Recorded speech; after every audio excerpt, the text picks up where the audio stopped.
Bonjour et merci de recevoir le pain de vie chez vous. Voulez-vous partir vous aussi? Voilà la question que Jésus pose à ses disciples ce matin. Il fait ainsi appel à la liberté de ceux-ci. Suivre le Christ ne peut se limiter, se résumer à appliquer des règles, des prescriptions, à vivre des rites, mais il faut être libre.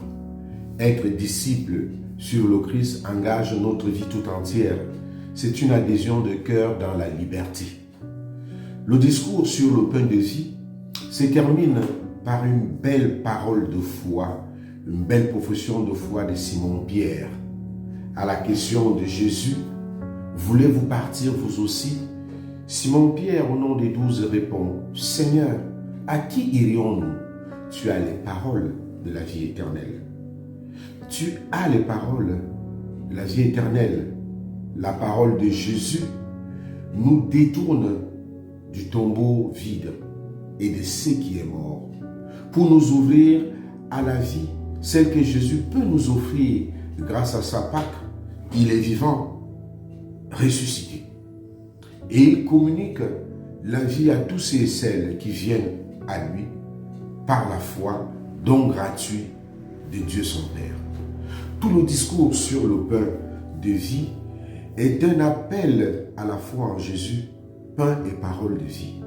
Ce discours fait allusion aux deux tables de l'Eucharistie, la table de la parole et la table du pain et du vin. La communion à ces deux tables nourrit nos vies pour la vie éternelle.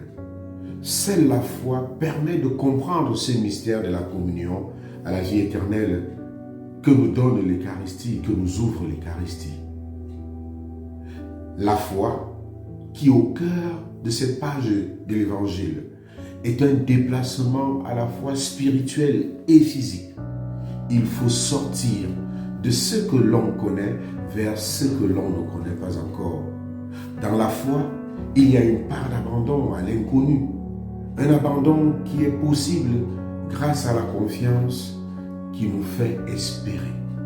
Cette foi, tous les disciples n'étaient pas prêts à la vivre. Pour le Seigneur, nous sommes libres de croire en lui ou pas. La foi n'est pas donc automatique. Elle demande notre adhésion. Elle est ouverture et naissance à une vie nouvelle donnée par Dieu. Et ce chemin de foi, Simon-Pierre l'a osé. Il a osé prendre ce chemin quand il dit « Seigneur, tu as les paroles de la vie. » Et nous croyons. Il nous faut nous aussi oser ce chemin de foi comme Pierre. Croire au Christ, parole et pain de vie.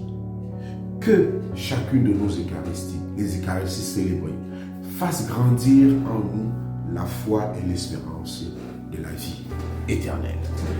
Voilà le message pour nous aujourd'hui. Que l'Eucharistie reçue fasse grandir en nous la foi et l'espérance en la vie éternelle.